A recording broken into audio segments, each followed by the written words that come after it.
Bonjour honorable et bonjour madame. Merci d'avoir accepté notre invitation. C'est avec plaisir, tant qu'on peut éclairer l'opinion publique sur nos convictions. Je pense que c'était un devoir pour nous d'être présents. Voilà, le CDP est divisé par la tenue de son 8e congrès ordinaire. Est-ce qu'on peut dire que le CDP a cessé d'être une famille, puisque généralement le linge sale se lave en famille, dit-on? Tout à fait. Je ne dirais pas que le CDP est en crise, ni que nous sommes en difficulté. Il s'agit seulement du président Edi Komwebo qui tient tête, j'allais dire, au président d'honneur, Blaise Compaoré, président d'honneur du parti, qui a demandé par écrit depuis le mois d'octobre de surseoir à l'organisation du congrès, et il a donné ses raisons. Il se trouve que nos statuts et règlements intérieurs qui sont là, les actes finaux du 7e congrès de mai 2018, donnent ces pouvoirs-là au président Blaise Compaoré. Et en résumé, ce qui se passe, dans le monde des affaires, il y a ce qu'on appelle une OPA. Le président Edi veut en fait racheter à vil prix le CDP en le déconnectant, en arrivant à le déconnecter de son président d'honneur. Qu'est-ce qui vous fait dire cela? Alors, parce que justement, la crise est née...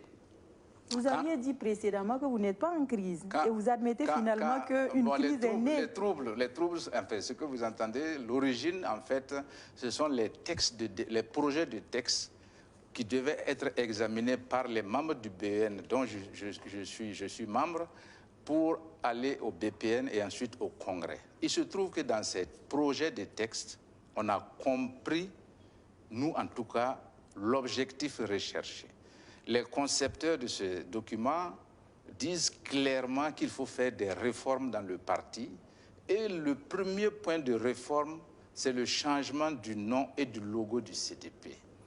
Je me souviens qu'en BN, j'ai personnellement dit, j'ai été élu député grâce à ce logo et grâce au nom du président Blaise Compaoré. À la fin, au paragraphe 9, il est expressément dit de supprimer le poste de président d'honneur parce que ça crée des problèmes à l'intérieur du parti. Mais donc, je ne vous interromps pas, on y reviendra plus longuement. Mais dites-nous, le président d'honneur depuis Abidjan, qui dirige le CDP ici à Ouagadougou, alors que le CDP a un président, finalement, à quoi servent les textes du parti si le président ne peut pas prendre de décision? Je vais vous répondre par une image qui va permettre à tout le monde de comprendre. Dites-nous. Le président d'honneur est à ce niveau et le président Edi Komwebo est à ce niveau. D'accord. Qui peut chercher à prendre sa tête, cogner l'autre? Si nous sommes dans cette situation, chacun a ses attributions. Donc finalement, le président Edi Komwebo est sous la coupe. Il a ses prérogatives qui sont dans nos textes. Il y a le président d'honneur qui a aussi ses prérogatives qui sont dans nos textes. Et je salue au passage les camarades qui ont été très vigilants en mai 2018 lors du Congrès pour proposer cette résolution de désignation d'un président d'honneur et en la personne du président Blaise Compaoré.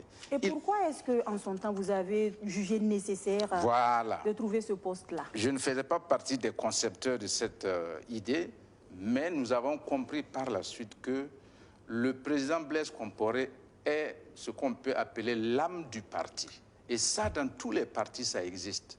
Beaucoup de gens se reconnaissent au CDP grâce au nom de Blaise Compaoré. Sur le terrain, les populations spontanément adhèrent au CDP tout simplement par le nom de Blaise Compaoré. C'est un capital inestimable pour un parti et nous ne pouvons pas assister inactifs face à cette volonté manifeste de supprimer le nom du président Blaise Compaoré de notre parti. C'est pour cela qu'en résumé, aussi bien les vice-présidents que même nous, nous disons c'est plus simple pour celui qui veut faire ça d'aller créer son parti et de n'y mettre aucun nom s'il le veut. Et quand vous dites volonté manifeste, alors que Edi Komwebo, votre président, quand il est sorti hier, il dit ne pas reconnaître ces accusations que vous lui portez. Il peut tout dire, mais les écrits sont là, madame. Les écrits, les membres du bureau exécutif l'ont. Pourquoi depuis octobre, alors que le président Blaise Compaoré, ayant entendu qu'un congrès est en vue, a sollicité auprès du président Edi Kambouébo son projet de budget pour financement et qui n'a même pas daigné accuser réception de ce message, de cette lettre. Et finalement, est-ce que vous voulez dire que l'argent vous vient toujours d'Abidjan? Nous payons nos cotisations quand il y a des activités au niveau de la terre. Et depuis 2015 même, c'est ainsi. La difficulté avec la gouvernance de Edi, c'est que même du côté financier, du fait qu'il dit que c'est lui qui contribue, ben, il n'y a aucune visibilité. Une association ne peut pas fonctionner sans bilan financier. Quand bien même il y a un bon bailleur de fonds qui contribue. On vous l'accorde. Merci. Maintenant, dites-moi, oui. Tout le monde se souvient, oui.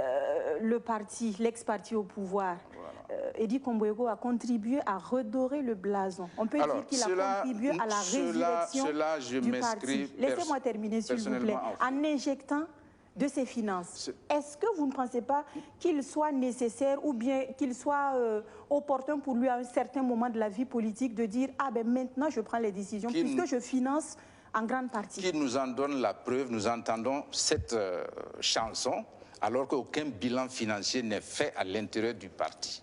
Je vous l'ai dit, depuis 2015 que Edi est à la tête du CDP, aucun bilan financier n'a été fait. En 2015, nous savons comment il est arrivé président du CDP. En 2018, quand on organisait le congrès, il n'était pas là. Edi Kambouébo n'a jamais organisé un congrès du CDP depuis qu'il est président. C'est maintenant qu'il tente d'organiser. Malheureusement, il s'y prend très mal. Et nous, membres du BN, qui savons comment le parti fonctionne, qui savons qu'un parti doit respecter ses textes, personne ne nous a obligés à écrire ces textes, nous devons les respecter. Et le président d'honneur mérite respect. Et finalement, cette question très fondamentale, vous savez qu'au regard de la loi, vous devriez nécessairement tenir le congrès avant la fin de l'année. On se rappelle également que votre président a été en justice. Il a eu raison. Et finalement, vous tenez mordicus, il ne faut pas qu'il tienne le congrès. Dites-nous. Dans une des lettres du président d'honneur, qui date du début novembre, il est conseillé au président Edi, dans l'idée de sursoir au Congrès, de s'approcher du MATD à travers un courrier, parce que la charte des partis politiques permet cela. On ne dissout pas un parti, le ministère n'est pas là pour dissoudre un parti, parce qu'on n'a pas pu faire son congrès au plus tard le 31 décembre. Et je rappelle que ce congrès aurait dû se tenir depuis le mois de mai 2021.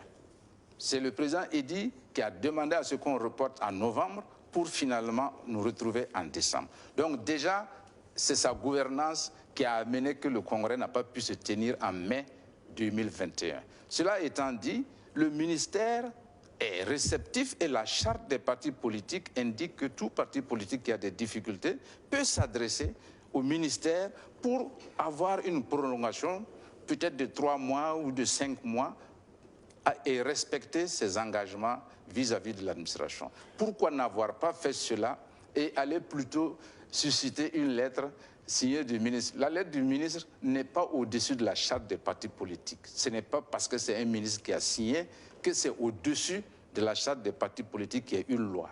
Une alternative donc, voilà. Mais dites-nous concrètement, que le congrès se tienne ou pas, cette guerre politique, comment comptez-vous la résoudre? Ou bien vous voulez finalement une scission pour terminer? Le CDP, comme je l'ai dit, si quelqu'un cherche à acheter le CDP, c'est que le CDP a une valeur. Et c'est cette valeur-là que nous défendons. Nous n'allons pas laisser vendre le CDP.